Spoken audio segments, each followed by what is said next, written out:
তো আজকে আলোচনার মৌলিক বিষয় হলো যাকাত। যাকাত আজকে আলোচ্য বিষয়।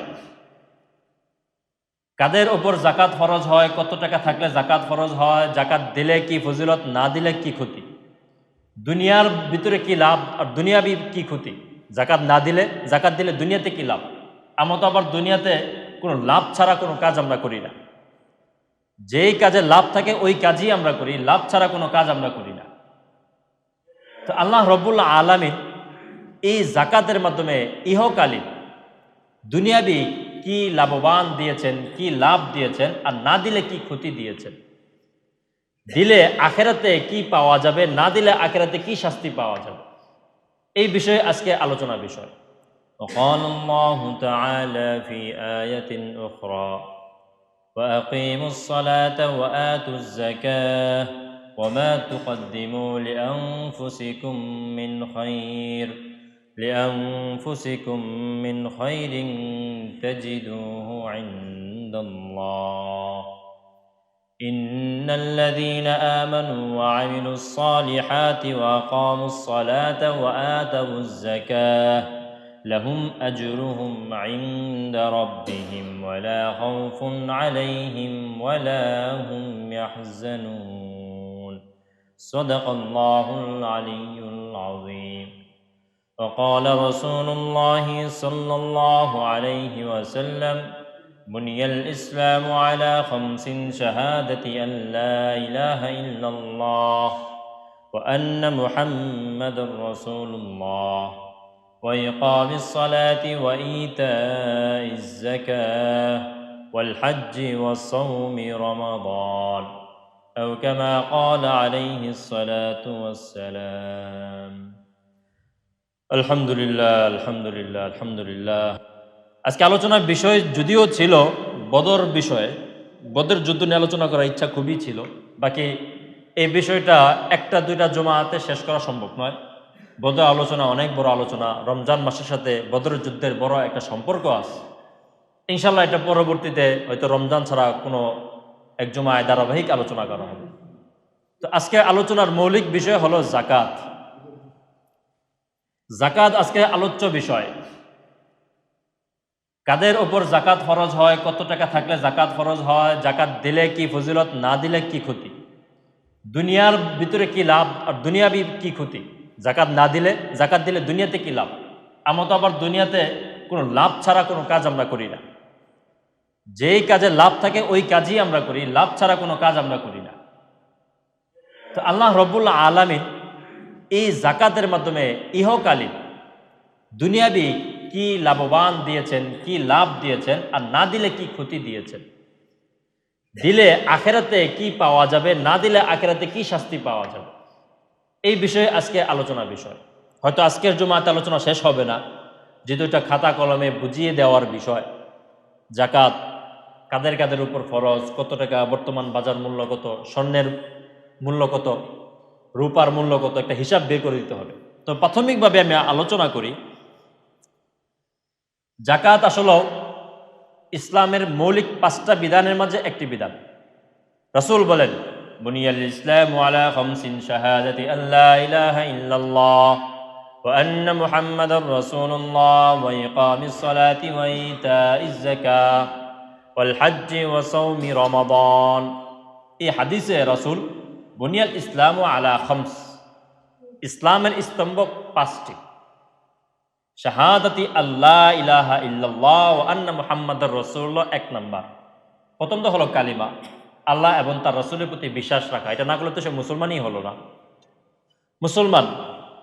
এরপরে কি, ওয়া আন্না মুহাম্মাদার রাসূলুল্লাহ ওয়া ইকামিস সালাত, দ্বিতীয় যে বিধান স্তম্ভ সেটা হলো নামাজ। এই 2টা বিধান এরকমভাবে যেই পরিমাণ আয়াত আল্লাহ রাব্বুল আলামিন কোরআনে কারিমে নাজিল করেছেন, অন্য কোনো বিধানের ব্যাপারে এতগুলো আয়াত নাজিল করেননি। হাদিসের কি আছে, নামাজের পরবর্তী কি, ওয়া ইতাইজ যাকাত ওয়া ইকামিস সালাহ ওয়া ইতাইজ যাকাত। নামাজের পরেই হলো যাকাতের স্থান, নামাজের পরেই যাকাতের স্থান। সুতরাং যাকাতের বিধান গুরুত্বপূর্ণ একটি বিধান। আজকে আমাদের সমাজে, আমাদের বাংলাদেশের যাকাতের অবহেলা খুব বেশি করা হয়। আমরা অনেকে হিসাবই করি না যে হিসাব করলে যাবো জাকাত এসে পড়ে, এই জন্য হিসাবই করেন। হিসাব করলে বা গুন্ডা না গুন্ডা হয়, আছে থাক, বউয়ের স্বর্ণলঙ্কা যেটা আছে আছে থাক, আমার যাই আছে আছে ছড়ায় সেটা আছে থাক। হিসাব করলে যদি ভেজাল, যদি জাকাতের হিসাব চলে আসে, হিসাবই করে না, আপনার হিসাবে না থাকলে কি উপরওয়ালার কাছে হিসাব আছে, সব কিছু হিসাব লেখা হচ্ছে, কার কতটুকু মাল ছিল, জাকাত ছিল, স্বর্ণ ছিল, রূপা ছিল, সবই লেখা হচ্ছে। আপনি হিসাব না করতে পারেন, ওইখানে হিসাব এরকমভাবে বন্ধ নয়, এখানে পুঙ্খানুপুঙ্খ হিসাব করা হচ্ছে। প্রত্যেক বছর আপনার উপর কি জাকাত ছিল আর কি দেন নাই আপনি, সব হিসাব করা হচ্ছে। তো এরকমভাবে জাকাত হলো ইসলামের মৌলিক 5টি বিধানের মাঝে অন্যতম এক বিধান। প্রথমত আসি, জাকাত দিলে দুনিয়াতে কি লাভ হয়, হিসাবটা পড়ে যায়। জাকাত দিলে দুনিয়াতে কি লাভ হয়, আল্লাহ তাআলা কি ওয়াদা, যে ব্যক্তি জাকাত দিবে আল্লাহ রাব্বুল আলামিন দুনিয়াতে তাকে কি দিবেন, আল্লাহ তাআলা কি ওয়াদা, কোরআনের বাক্যে কি আয়াত নাজিল হচ্ছে। আল্লাহ রাব্বুল আলামিন কোরআনের বাক্যে বলেন, ইয়ামহাকুল্লাহুর রিবা ওয়া ইউরবিস সাদাকাত। আল্লাহ রাব্বুল আলামিন ইয়ামহাকুল্লাহুর রিবা, সুদকে নষ্ট করে দেন, ধ্বংস করে দেন, ওয়া ইউরবিস সাদাকাত, জাকাত এবং সদকাকে বহু বহু গুণে বৃদ্ধি করে দেন। সুবহানাল্লাহ। ইয়ামহাকুল্লাহুর রিবা, সুদকে ধ্বংস করে দেন। যদিও আমাদের বাহ্যিক চোখে সুদ দেখা যায় বাড়ে, যারা সুদে লেনদেন করে, 10,000 টাকা দিয়েছে, 10,000 টাকায় 12,000 টাকা দিতে হবে, 1 লাখ টাকা দিয়েছে, 1 লাখ টাকায় 1,20,000 টাকা দিতে হবে।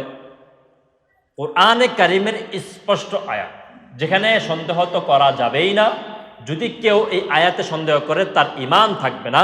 কোরআনে কারিমের স্পষ্ট ওয়াদা, যারা এরকমভাবে সুদের লেনদেনের সাথে জড়িয়ে আছে তাদের সম্পদকে আল্লাহ রাব্বুল আলামিন ধ্বংস করে দেয়। এই সম্পদ দ্বারা ওই ব্যক্তি বাহ্যিকভাবে যদিও দেখতে পায় অনেক টাকা বাড়তেছে, অনেক সম্পদ বাড়তেছে, কিন্তু এই সম্পদের মাঝে সে কোনো সুখ খুঁজে পাবে না, শান্তি খুঁজে পাবে না। এই সম্পদ দ্বারা তার ফ্যামিলিতে কোনো রহমত থাকবে না, ভালোবাসা থাকবে না, মোহাব্বত থাকবে না, রোগ বালায় আপদ বিপদ একটার পর একটা লেগেই থাকবে। এইভাবেই তার মৃত্যু হবে, সন্তান অবাধ্য হবে, লেগেই থাকবে, অ্যাক্সিডেন্ট, এই আপদ বিপদ লেগেই থাকবে। এটা আল্লাহ তাআলা ওয়াদা, আল্লাহ তাআলা কথা। সুতরাং যারা সুদী লেনদেনের সাথে সংযুক্ত আছেন, আপনারা দয়া করে এই লেনদেন থেকে ফারেক হয়ে যান। এটার অনেক গুণা, এই নামাজ কবুল হয় না, ওই হয় না, সেই হয় না, অনেক কঠিন গুণা। আমি তো জানি না আপনাদের এখানে কার কি কে আছে না আছে। আবার অনেক মসজিদে তো ইমাম সাহেবরা এইগুলো বিষয়ে আলোচনা করতেও পারে না, সুদী বিষয়ে আলোচনা করা যায় না, বিভিন্ন বিষয় আছে। পরে ইমাম সাহেব পরে অনেকে মনে করে যে ইমাম সাহেব কেমন জানলো আমি সুদের সাথে জড়িত, ইমাম সাহেব জানে না। উনি আমভাবে, এখানে আমি আসলে কাউকে চিনি না, এখানে সবাইকে চিনি, কিন্তু কারোর কি সম্পর্ক, কি লেনদেন, এটা আমি জানি না। আমি একজন দিনের দায়ী হিসাবে, খতিব হিসাবে আপনাদেরকে সতর্ক করাই আমার উদ্দেশ্য, বাকি অন্য কোনো উদ্দেশ্য নয়। এটা আমার দায়িত্ব, এটার জন্য কাল কিয়ামতের দিন আমাকে প্রশ্ন করা হবে, তুমি কেন এই বিষয়টা জানার পরেও তোমার মুসল্লিকে সতর্ক করলে না, এটাকে আমার প্রশ্ন করা হবে। এই দায়বদ্ধ থেকে আমি আপনাদেরকে জানাবো। এরপর আল্লাহ রাব্বুল আলামিন কি বলেন, ওয়ায়ুরবিস সাদাকাত, জাকাতকে আল্লাহ রাব্বুল আলামিন বহু গুণে বৃদ্ধি করেন। অর্থাৎ যে সম্পদ থেকে জাকাত দেওয়া হয় ওই সম্পদকে আল্লাহ রাব্বুল আলামিন বহু বহু গুণে বৃদ্ধি করে দেয়। সুবহানাল্লাহ। যদিও বাহ্যিকভাবে দেখা যাচ্ছে কি জাকাত দিলে সম্পদ কমছে, জাকাত দিলে সম্পদ কমে যায় না, জাকাত দিলে সম্পদ বাড়ে, আপনি টের পান না। এই জাকাত দেওয়ার সম্পদ আপনার পবিত্র সম্পদ, হালাল সম্পদ। এই সম্পদ দ্বারা আপনি জিন্দিগিতে সুখ খুঁজে পাবেন, আরাম আয়েশ এরকমভাবে খুঁজে পাবেন, রোগ বালাই থেকে দূরে থাকবেন, আপনার ফ্যামিলিতে রহমত থাকবে, বরকত থাকবে। আল্লাহ তাআলার পক্ষ থেকে রহমত আপনার সম্পদের উপর, আপনার ফ্যামিলির উপর সদা সর্বদাই বিরাজমান থাকবে। জাকাতকে দিতে আল্লাহ তাআলা ওয়াদা। এরপর রাসূল কি বলে দেখেন, قال رسول الله صلى الله عليه وسلم ما نقصت صدقة من مال ما نقصت صدقة من مال। মালের যাকাত মালকে কমিয়ে দেয় না, মা নাকাসাত কম করে না, কমিয়ে দেয় না, মালের যাকাত মালকে কমিয়ে দেয় না, রাসূলের হাদিস। সুতরাং কোরআনে আয়াত, রাসূলের হাদিস স্পষ্ট, এখানে অস্বীকার করা যাবে না, মনের ভিতরে কোনো অস্বস্তা আনা যাবে না। সুতরাং জাকাত দিলে মাল বাড়ে না কমে, বলেন মাল বাড়ে না কমে? বাড়ে। জাকাত দিলে মাল বাড়ে, এই ইয়াকিন দিলের ভিতরে ফিট করতে হবে। জাকাত দিলে মাল বাড়ে, কমে না। জাকাত দিলে মাল বাড়ে, কমে না, এই ইয়াকিন ভিতরে অবশ্যই ফিট করতে হবে। এরপরে আস, যাকাত না দিলে দুনিয়াতে কি ক্ষতি হয়? যাকাত না দিলে দুনিয়াতে কি ক্ষতি হয়? দুনিয়ার লাভটা বললাম, দুনিয়ার ক্ষতিটাও বলি। আল্লাহ রাব্বুল আলামিন রাসূলকে আদেশ দিয়ে বলতেছেন, খুয মিন আমওয়ালিহিম সাদাকাতান তুতাহহিরুহুম ওয়া তুযাক্কিহিম, খুয মিন আমওয়ালিহিম সাদাকাতান তুতাহহিরুহুম ওয়া তুযাক্কিহিম। যাদের উপর যাকাত ফরজ হয়েছে, যাদেরকে আমি সম্পদ দিয়েছি, খুয মিন আমওয়ালিহিম, তাদের সম্পদ থেকে আপনি সাদাকাতান, যাকাতটাকে গ্রহণ করুন, আদেশ দিয়ে বলছেন আল্লাহ রাব্বুল আলামিন। খুয আমরের সিগা, খুয মিন আমওয়ালিহিম সাদাকাতান, আপনি যাকাতকে গ্রহণ করুন, যার মাধ্যমে, এই যাকাতের মাধ্যমে তুতাহহিরুহুম ওয়া তুযাক্কিহিম, তাদেরকে পবিত্র করা হয়, পরিশুদ্ধ করা হয়।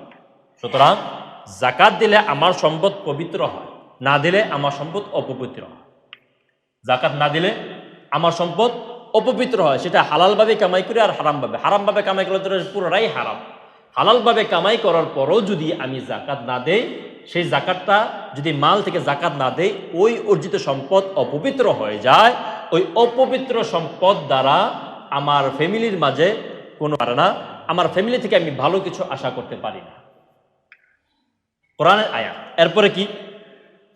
রাসূল সাল্লাল্লাহু আলাইহি ওয়াসাল্লাম হাদিসে বলেন, হজের বিধান যে হজ করলে হজ মানুষের গুনাহ এবং দারিদ্রতাকে মিটিয়ে দেয়, কমিয়ে দেয়। মানুষের গুনাহ এবং দারিদ্রতা মোচন করে দেয় হজ। আর যাকাত মানুষকে আপদ বিপদ থেকে রক্ষা করে। রাসূলের হাদিস, যাকাত মানুষের আপদ বিপদ থেকে রক্ষা করে। সুতরাং যদি দুনিয়াতে আমি আপদ বিপদ থেকে বাঁচতে চাই, তাহলে আমাকে যাকাত দিতে হবে। আর যদি আমি যাকাত না দিই, দুনিয়াতে আমার বিভিন্ন আপদ বিপদ, বিভিন্ন পেরেশানি আমার উপর চলে আসে। রাসূলের হাদিস। এরপর আবার আসি, আল্লাহ রাব্বুল আলামিন বলেন, ওয়া রাহমাতি ওয়াসিআত কুল্লা শাই ফাসাকতুবুহা লিল্লাযীনা ইয়াত্তাকুনা ওয়া ইউতুনাজ যাকাত ওয়াল্লাযীনা হুম বিআয়াতিনা ইউমিনুন। ওয়া রাহমাতি ওয়াসিআত কুল্লা শাই, আমার রহমত সব জায়গায় বিরাজমান, ছড়িয়ে ছিটিয়ে আছে। ওয়াসিআত কুল্লা শাই, প্রত্যেকটা জিনিসের জন্যই আমার রহমত নির্ধারিত। তবে কাদেরকে কাদেরকে আমি রহমত দিব? ফাসাআকতুবুহা লিল্লাযীনা ইয়াত্তাকুনা ওয়া ইউতুনাজ যাকাতা। কাদেরকে আমি রহমত দিব? যারা তাকওয়া অবলম্বন করবে, ওয়া ইউতুনাজ যাকাত, যাকাত প্রদান করবে, ওয়াল্লাযীনা হুম বিআয়াতিনা ইউমিনুন, এবং যারা আমার আয়াতের প্রতি বিশ্বাস রাখবে, আমি তাদেরকেই এই রহমত দিব। সুতরাং যারা যাকাত দিবে না এবং আমার আয়াতের প্রতি বিশ্বাস রাখবে না, মুত্তাকি করবে না, তাদেরকে আমি আমার রহমত দিব না। আর দুনিয়াতে চলতে গেলে আল্লাহ তাআলার রহমত ছাড়া চলা যাবে না। যে আল্লাহ তাআলার রহমত আমার উপর না থাকে, জায়গায় জায়গায় কদমে কদমে আমি হুচট খাবো, কোনো উপায় থাকবে না, বেপরোয়া হয়ে যাব, দুনিয়াবি ক্ষতি। যাকাত না দিলে আল্লাহ তাআলার রহমত আমার উপর আসবে না। এরপরে রাসূলুল্লাহ সাল্লাল্লাহু আলাইহি ওয়াসাল্লাম বলেন, হাসিনু আমওয়ালাকুম বিযাকাত, হাসিনু আমওয়ালাকুম বিযাকাত, তোমরা যাকাত প্রদান করে তোমাদের সম্পদকে রক্ষিত করো, সুরক্ষা করো। যাকাত প্রদান করে তোমাদের সম্পদকে তোমরা কি করো? সুরক্ষা করো, হেফাজত করো। রাসূলের হাদিস এইটা। সুতরাং এই জানলাম আমরা দুনিয়ার লাভ এবং ক্ষতি। আবার যাকাত যারা না দেয়, রাসূল সাল্লাল্লাহু আলাইহি ওয়াসাল্লাম এদের সম্পর্কে কি বলেন? রাসূল সাল্লাল্লাহু আলাইহি ওয়াসাল্লাম বলেন, আমাকে আদিষ্ট করা হয়েছে যারা যাকাত দেয় না, আল্লাহ এবং তার রাসূলের প্রতি ঈমান রাখে না, নামাজ পড়ে না, তাদের বিরুদ্ধে যুদ্ধ করার জন্য আমাকে আদিষ্ট করা হয়েছে। যারা যাকাত দেয় না, তাদের বিরুদ্ধে যুদ্ধ করার জন্য আমাকে আদেশ করা হয়েছে। সুতরাং যারা যাকাত দেয় না, আল্লাহ এবং তার রাসূলের প্রতি ঈমান রাখে না, নামাজ পড়ে না, তাদের ধন সম্পদ জান আমার হাত থেকে নিরাপদ নয়, আমাকে আদিষ্ট করা হয়েছে। কঠিন কথা, যাকাত না দিলে এই শাস্তি। এরপরে আসি, আল্লাহ রাব্বুল আলামিন বলেন, ইন্নামা ওয়ালিয়্যুকুমুল্লাহু ওয়া রাসূলুহু ওয়াল্লাযীনা আমানুল্লাযীনা ইউকিমুনাস সালাতা ওয়া ইউতুনাজ যাকাত ওয়া হুম রাকিউন। ইন্নামা ওয়ালিয়্যুকুমুল্লাহ, নিশ্চয়ই তোমাদের প্রকৃত বন্ধু কারা? ওয়ালিয়্যুকুমুল্লাহ প্রথম আল্লাহ রাব্বুল আলামিন, ওয়া রাসূলুহু দ্বিতীয় আল্লাহ তাআলার রাসূল, এরপরে হলেন ওয়াল্লাযীনা আমানুল্লাযীনা ইউকিমুনাস সালাত, এরপর হলো মুমিন। আবার মুমিন কারা? মুমিন কারা? আল্লাযীনা ইউকিমুনাস সালাতা ওয়া ইউতুনাজ যাকাতা, মুমিন হলো তারাই যারা নামাজ কায়েম করে এবং যাকাত আদায় করে, তারাই মুমিন। সুতরাং তারাই তোমাদের প্রকৃত বন্ধু। যে যাকাত না দেয় সে আমার বন্ধু হতে পারে না, সে আমার দিনই বন্ধু হতে পারে না। আল্লাহ তাআলা কোরআনে আয়াতের কথা। সুতরাং এই যে আল্লাহ রাব্বুল আলামিন কোরআনে কারিমে যতগুলো আয়াত নাজিল করেছেন, যেই সমস্ত জায়গায় বলেছেন ওই মানুষটা ভালো, ভালো মানুষের গুণ যেই সমস্ত জায়গায় বলেছেন, প্রত্যেকটা জায়গায় আল্লাহ রাব্বুল আলামিন যাকাতকে সম্পৃক্ত করেছেন। মানে যাকাত ছাড়া একটা মানুষ ভালো হইতে পারে না। কোরআনে কারিমের যতগুলো জায়গায় আল্লাহ রাব্বুল আলামিন ভালো মানুষের গুণ বর্ণনা করেছেন, যে মানুষ ভালো মানুষ কারা, এই প্রত্যেকটা জায়গায় আল্লাহ রাব্বুল আলামিন যাকাতকে নির্দিষ্ট করেছেন, যাকাতকে সম্পর্ক করেছেন। অর্থাৎ যাকাত না দেনওয়ালা ব্যক্তি ভালো হতে পারে না। অসংখ্য জায়গায় আল্লাহ রাব্বুল আলামিন বলেছেন। এরপরে আসে যাকাত, যেই জাতি যাকাত না দেয়, যেই জাতি যাকাত না দেয়, আল্লাহ রাব্বুল আলামিন ওই জাতির উপর বিভিন্ন মহামারী ভাইরাস পাঠিয়ে দেয়। নাউজুবিল্লাহ। ওই জাতির উপর বিভিন্ন মহামারী ভাইরাস আক্রান্ত করে, রাসূলের হাদিস। যেই জাতি, যেই সমাজ যাকাত না দিবে, ওই সমাজের উপর আল্লাহ রাব্বুল আলামিনের পক্ষ থেকে বিভিন্ন মহামারী ভাইরাস আক্রমণ করে।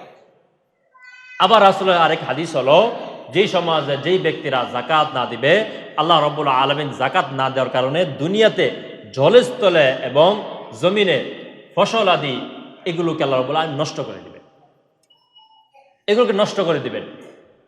কঠিন কথা, অনেক কথা, সবগুলো বলা যাবে না, সময় শেষের দিক। এরপরে আস, পরকালে বা আখিরাতে কি শাস্তি হবে যাকাত না দিলে? পরকালে আখিরাতে কি শাস্তি হবে? প্রথমত আসি পরকালে পুরস্কারটা কি? পুরস্কারটা হলো আল্লাহ রাব্বুল আলামিন বলেন, ওয়া আকিমুস সালাতা ওয়া আতুজ যাকাতা ওয়া মা তুকদ্দিমু লিআনফুসিকুম মিন খাইরিন তাজিদুহু ইনদাল্লাহ। ওয়া আকিমুস সালাতা ওয়া আতুজ যাকাতা, তোমরা যাকাত আদায় করো। ওয়া আকিমুস সালাত, নামাজ কায়েম করো। ওয়া আতুজ যাকাত, যাকাত আদায় করো। ওয়া মা তুকদ্দিমু লিআনফুসিকুম মিন খাইরিন, তোমরা আগে আগে যা পাঠিয়ে দিবে, অর্থাৎ জীবিত থাকা অবস্থায় যে ইবাদতগুলো তোমরা পাঠিয়ে দিবে, আমার কাছে পাঠিয়ে দিবে, তাজিদুহু ইনদাল্লাহ, সেই প্রত্যেকটা আমলের প্রতিদান তোমরা মৃত্যুর পর পরে কবরেই পেয়ে যাবে। সুবহানাল্লাহ। তুকদ্দিমু লিআনফুসিকুম, যে তোমরা নিজেদের জন্য যে ইবাদতগুলো তোমরা আগে আগে জমা করে ফেলবে, আমার কাছে পাঠিয়ে দিবে, তোমার খাটতি থেকে তোমার এই মুর্দা দেহ কবরে রাখার সাথে সাথে আল্লাহ রাব্বুল আলামিনের পক্ষ থেকে এই আমলগুলোর প্রতিদান তোমার সামনে উপস্থিত করা হবে। সুবহানাল্লাহ। পরকালীন পুরস্কার। এরপরে কি? ইন্নাল্লাযীনা আমানু ওয়া আমিলুস সালিহাতি ওয়া আকামুস সালাতা ওয়া আতুজ যাকাতা লাহুম আজরুহুম ইনদা রাব্বিহিম ওয়া লা খাউফুন আলাইহিম ওয়া লা হুম ইয়াহজানুন। তাদের কোনো দুঃখ কষ্ট থাকবে না। কাদের? যারা যাকাত দিয়েছে, নামাজ আদায় করেছে, আল্লাহ রাব্বুল আলামিনের প্রতি বিশ্বাস রেখেছিল, কাল কিয়ামতের দিন কবরে, হাসরের ময়দানে, কিয়ামতের ময়দানে তাদের কোনো দুঃখ কষ্ট থাকবে না। সুতরাং পরকালীন পুরস্কার আমাদের মাঝে গভীর একটা সম্পর্ক। যদি পরকালীন পুরস্কার আমার কপালে না থাকে, তাহলে ওই পরকালে আল্লাহ রাব্বুল আলামিনের আযাব থেকে রেহাই পাওয়া খুব কঠিন হয়ে যাবে। এই জন্য যাকাত অবশ্যই দিতে হবে। এরপরে আসি, যাকাত না দিলে কি শাস্তি হবে? আল্লাহ রাব্বুল আলামিন বলেন, ওয়াল্লাযীনা ইয়াকনিজুনা আয-যাহাবা ওয়াল ফিদ্দাতা ওয়া লা ইউনফিকুনাহা ফী সাবিলিল্লাহ ফাবাশশিরহুম বিআযাবিন আলীম ইয়াওমা ইউহমা আলাইহা ফী নারি জাহান্নাম ফাতুকওয়া বিহা জিবাহুহুম ওয়া জুনুবুহুম ওয়া যুহুরুহুম হাযা মা কানাসতুম লিআনফুসিকুম ফাযূকু মা কুনতুম তাকনিজুন। ওয়াল্লাযীনা ইয়াকনিজুনা আয-যাহাবা ওয়াল ফিদ্দা, যারা দুনিয়াতে স্বর্ণ রূপা জমা করে রেখেছিল, বৃদ্ধি করেছে, জমা করে রেখেছে, ওয়ালা ইউনফিকুনাহা ফী সাবিলিল্লাহ, আল্লাহর রাস্তায় জান সদকা করে নাই, জাকাত দেয় নাই। ফাবাশশিরহুম বিআযাবিন আলীম, আপনি তাদেরকে কঠিন শাস্তির সুসংবাদ দেন। শাস্তি তো আসলে সুসংবাদ হয় না, আল্লাহ তাআলা কটাক্ষ করে বলছে। শাস্তি তো সুসংবাদ হয় না, ভালো জিনিস না সুসংবাদ হয়। আল্লাহ তাআলা এখানে কেন সুসংবাদের কথা বলেন? কটাক্ষ করে জোর দিয়ে আল্লাহ রাব্বুল আলামিন বলছেন এদেরকে আযাবের সুসংবাদ দেন। কি আযাব? ইয়াউমা ইউহমা আলাইহা ফি নারি জাহান্নামা ফাতুকওয়া বিহা জিবাহুম ওয়া জুনুবুহুম। এই যে স্বর্ণ রূপা যা সে দুনিয়াতে জমা করে রেখেছিল, যাকাত দেয় নাই, কাল কিয়ামতের দিন এগুলোকে জাহান্নামের আগুনে পুড়তে পুড়তে পুড়তে পুড়তে লাল শিরা মতো এরকমভাবে বানানো হবে। এরপরে তার কপালে এই যে স্বর্ণ রূপা এগুলোর লোহা গলিত এই পানি আমার কপালে ডালা হবে। নাউজুবিল্লাহ। চিন্তা করে দেখেন, হালকা যদি একটু সেক লাগে কি দশা হয়, হাত ঠোয়া পড়ে যায়, এরকমভাবে কত কিছু আমরা দিতে থাকি। শুধু একটা জায়গায় যদি একটু পুড়ে যায়, পুরা জায়গায় এরকমভাবে জ্বালা শুরু হয়ে যায়। কিন্তু আল্লাহ রাব্বুল আলামিন এটাকে তাপ দিতে দিতে দিতে দিতে এটাকে মতো যখন গলে যাবে, আমরা জানি লোহা এরকমভাবে স্বর্ণরূপা যখন তাপ দেওয়া হয়, আগুনে রাখা হয়, সেটা গলে যায়। এই যে এরকমভাবে গলিত স্বর্ণরূপা আমার কপালে ডালা হবে, এরপরে আমার পাশে দেওয়া হবে, এরপর আমার জুহুরিহা পিঠের দিক দিয়ে এটাকে ডালা হবে। মানব বান্দা ফটফট করতে থাকবে, পিঠের দিক থেকে ওইটা জ্বালা হবে। কোরআনের আয়াত। এরপর আবার আল্লাহ তাআলা কি বলেন? রাসূলের হাদিস, এটা তো কোরআনের। রাসূলের হাদিস কি? মান আতাহুল্লাহু মালান ফালাম ইউআদ্দি যাকাতাহু মুসিলা লাহু ইয়াউমাল কিয়ামাতি শুজাআন আকরাউ লাহু যাবিবাতানে ইতাওয়াকুহুমা ইয়াউমাল কিয়ামাতি সুম্মা ইয়াখুযু বিলিহজিমাতাইহি ইয়ানি সিদকাইহি সুম্মা ইয়াকুল আনা মালুক আনা কানজুক।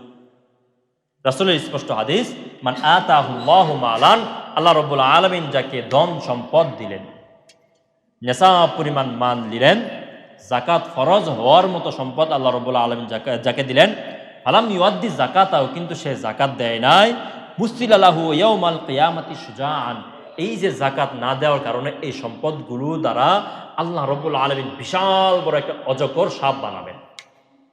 বিশাল বড় অজগর সাপ বানাবেন, যে সাপের এখানে টিকলি থাকবে, একটা ভয়ঙ্কর একটা টিকলি থাকবে, এবং তার বিষের জন্য দুইটা থলি দেওয়া হবে।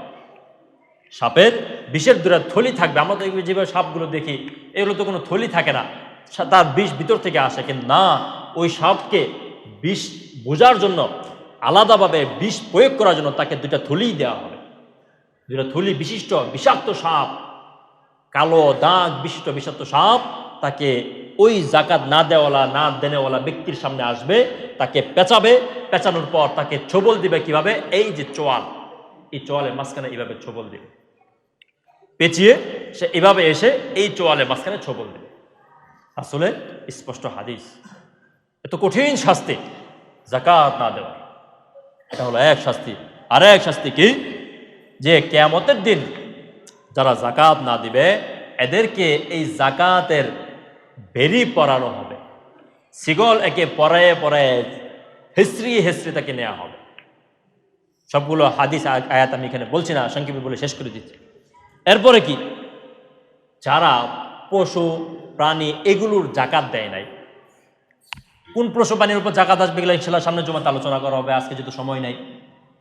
কোন পশু প্রাণীর উপর, কোন বাড়ির উপর, কোন জমিনের উপর, ব্যবসার কোন পণ্যের উপর যাকাত আসবে ইনশাআল্লাহ সামনে জমাতে বিস্তারিত আলোচনা করা হবে। এই জমাতে সময় নেই।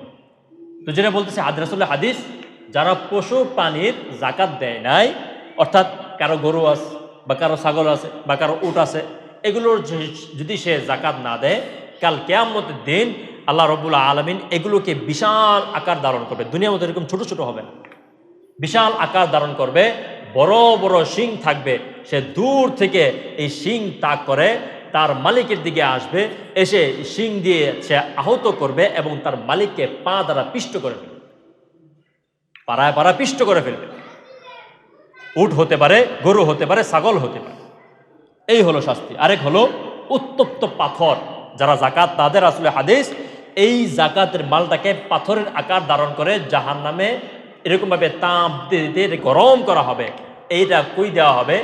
ওই যে যাকাত না দেওয়ালা ব্যক্তিকে শোয়ানোর পর তার বুকের উপর, হাদিস আছে স্তনের উপর, স্তনের উপর সেটাকে রাখা হবে। সেটা নারী হতে পারে, পুরুষ হতে পারে। স্তনের উপর যখন রাখা হবে, যখন সে ছটফট করে উঠবে, তো এইটা এখান থেকে সেট করে পিছন দিক থেকে বেরিয়ে যাবে। এরপরে আবার তাকে উল্টা করে শোয়ানো হবে, পিছন দিক থেকে এই পাথর দেওয়া হবে, আবার সেরকমভাবে সেট করে উঠবে, চিল্লান দিয়ে উঠবে, এটা পিছন দিক থেকে ওভারটেক করে আবার সামনে স্তন দিয়ে আবার বের হবে। এই শাস্তি তাকে দিতে থাকা হবে, রাসূলের হাদিস। এরপরে আবার আরেকটা হাদিস বলে আমরা শেষ করে দিচ্ছি। রাসূল সাল্লাল্লাহু আলাইহি ওয়াসাল্লামের কাছে এক নারী আসছে, সাহাবী, মুসলিম সাহাবা, সে আসে, তো তার কন্যাকে রাসূল সাল্লাল্লাহু আলাইহি ওয়াসাল্লামের কাছে নিয়ে আসে। রাসূল সাল্লাল্লাহু আলাইহি ওয়াসাল্লাম লক্ষ্য করলেন তার কন্যার হাতে দুইটা মোটা মোটা স্বর্ণের চিরুনি। রাসূল জিজ্ঞাসা করলেন, তুমি কি এই স্বর্ণগুলোর যাকাত প্রদান করো? সেই মহিলা বলল না। রাসূল সাল্লাল্লাহু আলাইহি ওয়াসাল্লাম বলেন, তুমি কি চাও যে এই চুরিগুলো গরম করে উত্তপ্ত করে তোমার হাতে দেওয়া হোক? ওই মহিলা বললেন, অবশ্যই না। তাহলে তুমি এই চুরির এই স্বর্ণের যাকাত আদায় করো। ওই মহিলা যখন তখন দুটোটা চুরি রাসূলের দরবারে দান করে দেয়, রাসূলের দরবারে দান করে দেয়। সর্বশেষ যে কথা বলি, রাসূল এই কথাও বলেছেন, যদি যাকাতের শাস্তি বুক করনেওয়ালা কোনো ব্যক্তি যেন কাল কিয়ামতের দিন আমার কাছে এসে এই কথা না বলে যে রাসূল আপনি আমাকে হেফাজত করেন, এটা যেন সে না বলে। যদি কেউ আমার কাছে আসে যারা যাকাত দেয় নাই, যাকাতের শাস্তি থেকে পার পাওয়ার জন্য যদি কোনো গুনাহগার ব্যক্তি আমার কাছে আসে কাল কিয়ামতের দিন, আমি তাকে এই কথাই বলবো, এই বিষয়ে আমি দুনিয়াতে তোমাকে বারবার সতর্ক করেছি, তুমি সতর্ক হও নাই, আজকে আমার পক্ষ থেকে তোমার কোনো সুপারিশ নেই। নাউজুবিল্লাহ। রাসূল এই কথা বলে ফেলে, রাসূলের হাদিস। রাসূল যদি এই কথা বলে ফেলে তাহলে আর কি থাকে? কারণ কাল কিয়ামতের দিন সুপারিশ পাওয়ার জায়গায় তো এক, সর্বশেষ সুপারিশ পাওয়ার জায়গায় তো একজন, সে হলো আমাদের হাবিব রাসূল সাল্লাল্লাহু আলাইহি ওয়াসাল্লাম। যেই জায়গায় প্রত্যেকটা নবী ইয়া নাফসি ইয়া নাফসি বলবে, একমাত্র আমাদের নবী ইয়া উম্মতি বলবে, একমাত্র রেহাই পাওয়ার জায়গায় থাকবে এটা। উনি যদি আমার থেকে মুখ ফিরিয়ে নেয় তাহলে আর রেহাই পাওয়ার জায়গা থাকবে না। সুতরাং আল্লাহ রাব্বুল আলামিন আমাদের সকলকে যাকাতের পূর্ণাঙ্গ হক আদায় করে যাকাত দেওয়ার তৌফিক দান করুন এবং আমাদের সকলকে এই যাকাতের আযাব থেকে হেফাজত করুন। সকলে বলি আমিন আমিন। ওয়া আখিরু দাওয়ানা আলহামদুলিল্লাহি রাব্বিল আলামিন। ইনশাআল্লাহ